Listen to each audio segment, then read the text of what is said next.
Hello বন্ধুরা, কেমন আছো তোমরা সবাই? আশা করি অনেক অনেক ভালোই আছো।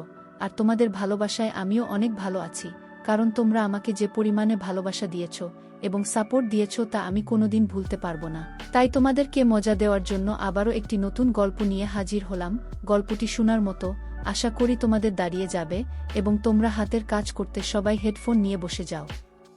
আজ আমি আপনাদের কাছে আমার জীবনের একটি বিশেষ অধ্যায় শেয়ার করতে যাচ্ছি। এই গল্পটি প্রায় 2 বছর আগের, যখন আমার বয়স মাত্র 7 বছর ছিল। আমার পরিবারের বাবা মা এবং আমার 2 ছোট বোন ছিল, তবে আমাদের জীবন একটি বড় পরিবর্তনের মধ্য দিয়ে গিয়েছিল। আমার বাবা, যিনি খুবই সুন্দর এবং দায়িত্বশীল, তাকে আমি নতুনভাবে দেখতে শুরু করলাম। তিনি এমন একজন যাকে দেখে মনে হতো তিনি এখনও তরুণ, বয়স মাত্র 2 নয় এর মতো। তার আত্মবিশ্বাস ও ব্যক্তিত্ব তাকে আরও আকর্ষণীয় করে তুলত, কেন যেন তার উপস্থিতিতে আলাদা একটা অনুভূতি হয় আমার যখন আমার ছোট বোন রিঙ্কির জন্মের পর থেকে মা গুরুতর অসুস্থ হয়ে পড়েন। মায়ের শারীরিক অবস্থার ক্রমাগত অবনতির পর একদিন তিনি আমাদের ছেড়ে চলে যান। সেই সময় আমি মাত্র 5 বছর বয়সী ছিলাম। মায়ের মৃত্যুর পর আমাদের পারিবারিক জীবন বেশ কঠিন হয়ে পড়ে। আমাদের আত্মীয় স্বজনদের মধ্যে শুধুমাত্র একজন ফুপি আছেন, যিনি অন্য একটি শহরে থাকেন। মায়ের মৃত্যুর খবর পেয়ে তিনি তার সন্তানদের নিয়ে কিছুদিনের জন্য আমাদের কাছে চলে আসেন। মায়ের অনুপস্থিতিতে ঘরের সব দায়িত্ব আমার উপর পড়ে, যার কারণেই স্কুল ছাড়তে হয়, সময় কেটে যেত বাড়ির কাজ ও ছোট বোনদের দেখভালে। এই পরিস্থিতি আমাকে সময়ের আগে পরিণত করে তুলেছিল। মায়ের শোক এবং বাবার ভেঙে পড়া আমাদের সবার জন্য কষ্টদায়ক হলেও সামনে এগিয়ে যেতে, চ্যালেঞ্জ মোকাবিলা করতে শিখেছি। এইভাবে দিন কেটে যাচ্ছিল। একদিন আমি এবং ফুপি বাবার ঘর পরিষ্কার করছিলাম। যখন আমরা বিছানা ঠিক করছিলাম, তখন আমার মনে হলো বিছানার উপর কিছু পড়ে আছে। আমি হাত দিয়ে স্পর্শ করতেই দেখি সেটি কিছুটা আলাদা ধরনের। প্রথমে ভেবেছিলাম হয়তো বাবার হাত থেকে কিছু পড়ে গিয়েছে, তবে এটি কি তা জানার জন্য আমার ভেতরে কৌতূহল জাগে। আমি ফুপিকে দেখিয়ে জিজ্ঞাসা করলাম, ফুপি, এটা কি আর এটা এখানে কিভাবে এলো? ফুপি একজন বিবাহিত মহিলা ছিলেন এবং বিশ্বাসটি তিনি দেখে সঙ্গে সঙ্গে বুঝে যান, তবে তিনি আমাকে কিছু বলেননি, শুধু বললেন, এটা পরিষ্কার করে দাও। আমি আর কোনো প্রশ্ন না করে সেটি পরিষ্কার করে দিলাম। সারাদিন ফুপি কিছুটা অস্বস্তিতে ছিলেন এবং খুব বেশি কথা বলেননি। পরের দিন রাতে তিনি আমাকে ডেকে বললেন, মা, আমি তোমার সঙ্গে কিছু কথা বলতে চাই। তুমি যদি ঠান্ডা মাথায় ভেবে দেখো তবে তুমি বুঝবে আমি যা বলছি তা তোমার ভালো কিছুর জন্যই। আমি মাথা নেড়ে বললাম, আপনি যা বলবেন তাই করব। ফুপি বললেন, আমি 2-3 দিনের মধ্যেই আমার বাড়িতে ফিরে যাব। এরপরে এই বাড়ির সমস্ত দায়িত্ব তোমার উপর থাকবে। ছোট বোনদের দেখাশোনার দায়িত্ব এখন থেকে তোমাকেই নিতে হবে, একদম মায়ের মতো। এখন তুমি শুধু তাদের বড় বোন নও, তুমি তাদের জন্য মা। ফুপি আরও বললেন, বাড়ির কাজ শুধু একজন নারী সামলাতে পারে, তাই তোমাকে এখন থেকে একটি মেয়ের মতো নয়, বরং একজন নারী হিসেবে বাড়ির দায়িত্ব নিতে হবে, কারণ তোমার বাবা বাড়ির বাইরের কাজেই ব্যস্ত থাকেন। এরপর তিনি আমার ছোট 2 বোনকে ডেকে বললেন, আজ থেকে তোমরা তোমার দিদিকে মা বলে ডাকবে। তারা দুজন মাথা নেড়ে রাজি হলো। ফুপি তখন আমার দিকে তাকিয়ে বললেন, এখন তোমার ছোট বোনদের শুধু একটি বড় বোন নয়, বরং মায়ের প্রয়োজন। ফুপির কথা শুনে আমি একটু অস্বস্তি বোধ করলাম। মনে হলো ভেতরে ভেতরে কিছু পরিবর্তন হচ্ছে, কিন্তু আমি কিছু বললাম না। এরপর ফুপি বললেন, তুমি খাওয়ার প্রস্তুতি নাও। তিনি তার কাজে ব্যস্ত হয়ে গেলেন আর আমি রান্নার কাজে লেগে গেলাম। রাতের খাবারের সময় রিঙ্কি বলল, মা, আমাকে সবজি দাও। তার মুখের মা ডাক শুনে আমি একটু লজ্জা পেয়ে গেলাম, কারণ বাবাও তখন আমাদের সাথে বসেছিলেন। বাবা কিছুটা অস্বস্তি বোধ করলেন, তবে ফুপি তাকে বুঝিয়ে বললেন, বড় বোন মানে মায়ের মতো। আমি তবুও বাবার দিকে তাকাতে পারছিলাম না, আর আমার ছোট বোন আমাকে বারবার মা বলেই ডাকছিল। তবে আজ আমি বাবার মুখে একটি আনন্দের হাসি দেখতে পেলাম, যা দীর্ঘদিন পর তার মুখে ফুটে উঠেছিল। খাওয়া শেষ হলে সবাই নিজেদের ঘরে চলে গেল। আমি রান্নাঘরে থালাবাসন ধুতে গেলাম। আজ মনে হচ্ছিল কিছু একটা বদলে যাচ্ছে। সত্যি এটি আমার জন্য একটি অদ্ভুত পরিস্থিতি ছিল। থালাবাসন ধুয়ে আমি বিছানায় চলে গেলাম। আমার ছোট 2 বোনও আমার সাথে ঘুমাতে এলো। সেদিন রাত্রি আমার জীবনের একটি নতুন অধ্যায়ের সূচনা হয়ে রইল। মনের ভিতর বাবার প্রতি আলাদা কিছু একটা কাজ করছে, কিন্তু আমি তা বুঝতে পারছিলাম না। সারারাত আমি এক অদ্ভুত চিন্তায় ডুবেছিলাম। পরের দিন সকালে 2 ছোট বোনকে প্রস্তুত করে স্কুলে পাঠিয়ে দিলাম। বাচ্চাদের স্কুলে যাওয়ার পর বাবা বললেন, অর্পিতা, আমার জন্য নাস্তা তৈরি করে দাও, আমাকে অফিসে যেতে হবে। আমি তাড়াতাড়ি নাস্তা বানিয়ে দিলাম আর বাবা চলে গেলেন। বাবার সামনে আজও আমি চোখ তুলতে পারছিলাম না, কিন্তু তার চোখে আজ আমি এক অন্যরকম উজ্জ্বলতা দেখলাম, যেন তিনি কিছু খুঁজে পেয়েছেন। বাবা চলে যাওয়ার পর ফুপি আমাকে বললেন, অর্পিতা, তুমি এখন বেশ ভালোভাবেই বাড়ির দায়িত্ব সামলাতে শিখে গেছো, তবে আরেকটি বিষয় আছে, তোমার বাবা এখান থেকে অন্য জায়গায় পোস্টিং করাচ্ছেন।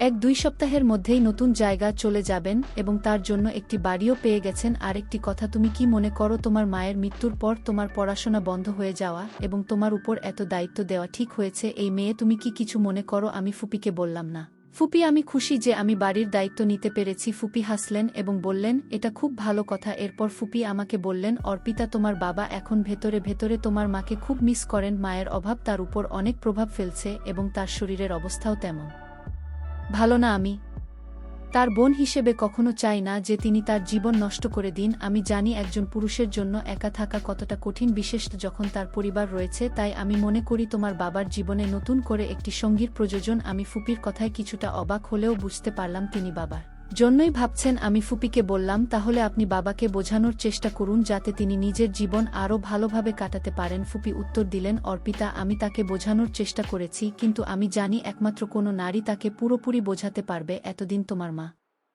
বেঁচে ছিলেন বলে আমি এ বিষয়ে কিছু বলিনি, কিন্তু এখন তোমার মায়ের অবর্তমানে আমি ভাবছি তাকে নতুন করে জীবন শুরু করতে সাহায্য করা উচিত। ফুপি আরও বললেন, তোমার বাবার জন্য এই সিদ্ধান্ত নেওয়া আমার জন্য সহজ নয়, কিন্তু আমি চাই না তিনি নিজের জীবন নষ্ট করে ফেলুন। তোমাদের 3 বোনের ভবিষ্যতের কথা ভেবে আমি এ সিদ্ধান্ত নিয়েছি। তাই আমি মনে করি তোমার বাবার জীবনে একজন নতুন সঙ্গী আসা দরকার। আমি চুপচাপ ফুপির কথা শুনলাম এবং মনে মনে বুঝতে পারলাম যে তিনি যা বলছেন তা পরিবারের মঙ্গলেই বলছেন। ফুপি আমাকে বললেন, অর্পিতা, তুমি সত্যিই অনেক ভালোভাবে দায়িত্ব নিয়েছ, তবে আমি তোমার জন্য একটু চিন্তিত। তোমার বাবার জীবনে এখন অনেক শূন্যতা এসেছে এবং আমি চাই সেই শূন্যতা যেন তাদের জীবনে কোনো সমস্যা না নিয়ে আসে। তোমার মায়ের অনুপস্থিতিতে তোমার বাবা মানসিকভাবে ভীষণ একা হয়ে গেছেন। আমি ফুপির কথা মন দিয়ে শুনছিলাম। ফুপি বললেন, তুমি তো এখন বড় হয়েছ এবং অনেকটা তোমার মায়ের মতোই দেখতে। তোমার বাবার জন্য একজন সঙ্গী খুঁজে দেওয়া প্রয়োজন। তুমি কি মনে করো? আমি একটু দ্বিধায় পড়ে গেলাম এবং ফুপির কথা ভালোভাবে বোঝার চেষ্টা করলাম। আমি ফুপিকে বললাম, ফুপি, আমি বুঝতে পারছি আপনার চিন্তা, তবে এটি কিভাবে সম্ভব? ফুপি উত্তর দিলেন, আমরা চাই তোমার বাবার জীবনে কেউ আসুক যিনি তোমার মায়ের অভাব কিছু পূরণ করতে পারবেন। এতে করে তোমার বাবার জীবন আর তোমাদের পরিবারের ভবিষ্যৎ উজ্জ্বল হবে। আমি ফুপির কথা শুনে ভাবতে লাগলাম, তিনি আমাকে বোঝানোর চেষ্টা করছিলেন যে জীবনের এই শূন্যতা পূরণ করা দরকার এবং আমি তাদের কথার অর্থ বুঝতে পেরেছিলাম। তবে এ বিষয়ে চূড়ান্ত সিদ্ধান্ত নেবার জন্য সময় দরকার। আমি বললাম, ফুপি, আপনার কথা আমি বুঝেছি, তবে এই বিষয়ে ভাবার জন্য আমাকে কিছুটা সময় দিন। ফুপি আমাকে সান্ত্বনা দিয়ে বললেন, ঠিক আছে, তুমি সময় নিয়ে ভেবে দেখো, তোমার পরিবারের ভালোর জন্যই আমি এই কথা বলছি। এরপর দিনগুলো কেটে যেতে লাগলো। ফুপি আমাদের পাশে থেকে সবসময় সাহায্য করতেন এবং আমাদের জন্য আরও ভালো ভবিষ্যৎ গড়ার চেষ্টা করছিলেন। আমি বুঝতে পারছিলাম জীবনের চ্যালেঞ্জগুলো মোকাবিলা করতে ধৈর্য আর সহানুভূতি প্রয়োজন। ফুপি একদিন আমাকে বললেন, নিশি, তুমি এখন অনেক বড় হয়ে গেছো, তোমার উপর দায়িত্ব অনেক বেড়েছে। আমি তোমার ভালো চাই এবং তোমার ভবিষ্যৎ নিয়ে ভাবছি। তোমার বাবার জীবনে এখন অনেক শূন্যতা এসেছে যা আমাদের ঠিক করতে হবে। আমি ফুপির কথা শুনে কিছুটা দ্বিধায় পড়ে গেলাম। তিনি আমার দিকে তাকিয়ে বললেন, তোমার বাবার জীবনে একজন সঙ্গী প্রয়োজন। তোমার মায়ের অভাব তিনি গভীরভাবে অনুভব করছেন এবং আমরা চাই তিনি আবার স্বাভাবিক জীবনে ফিরে আসুন। আমি কিছুটা অবাক হয়ে জিজ্ঞাসা করলাম, ফুপি, আপনি কি বলতে চান? তিনি বললেন, তুমি তো দেখেছ তোমার বাবা কতটা ভালো মানুষ, তবে একা জীবন কাটানো সহজ নয়। যদি তার জীবনে একজন ভালো সঙ্গী আসে তাহলে তিনি আবার সুখী হতে পারবেন এবং তোমাদের পরিবারের জন্য এটি ভালো হবে। আমি ফুপির কথাগুলো মন দিয়ে ভাবতে লাগলাম। তিনি বললেন, তুমি তো অনেক দায়িত্বশীল, তোমার ছোট বোনদের দেখাশোনা করছো, ঘর সামলাচ্ছ, এখন তোমার বাবার জীবনেও কিছু পরিবর্তন আনতে হবে। আমি শুধু চাই তোমরা সবাই ভালো থাকো।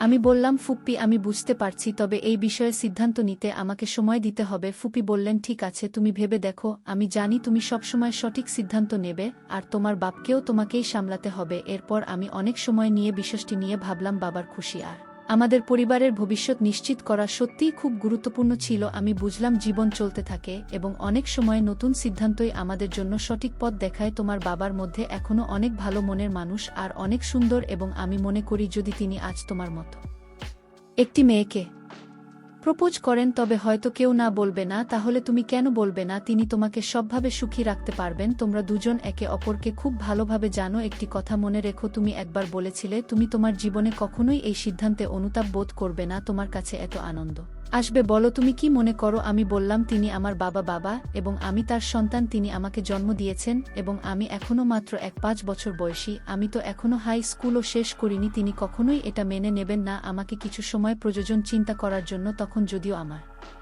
ফুপি বলল, 2 ঘন্টা পরে তোমার বাবা বাড়ি ফিরবে এবং আমাকে বাস স্ট্যান্ডে নামিয়ে দেবে, সুতরাং তোমার উচিত এখনই চিন্তা করা। আমি বললাম, এটা তো খুবই কম সময়। ফুপি বল, শুধু 2 ঘন্টার মধ্যেই তোমাকে সিদ্ধান্ত নিতে হবে। তুমি আমার ভাইয়ের বউ হবে না, আমি তোমার ফুপি হিসেবেই থাকব।